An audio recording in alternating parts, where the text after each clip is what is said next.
Assalamualaikum warahmatullahi wabarakatuh. May tanong dito ang ating kapatid na si Miss Zuzu175. Sabi na, Assalamualaikum Ustad. Okay ba yun kung nakalimutan mo magsala dahil busy sa work? Example like duhur.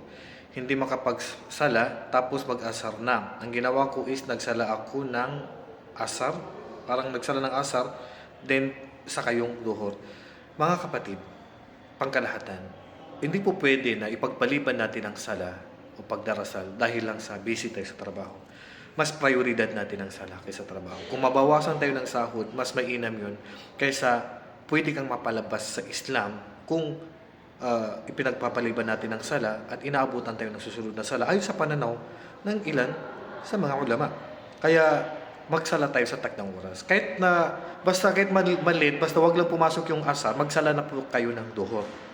So, hindi po pwede na saka ka magsala ng duhur pagdating po ng asar, nasasadyay natin at dahil lang po sa busy tayo sa trabaho. Kasi ang pagiging busy sa trabaho is hindi po ito tanggap na rason. Maliban na lang po kung emergency ang trabaho, katulad halimbawa, may binabantayan kang tao na pwedeng mapahamak o kaya ay ikaw ay nag-oopera.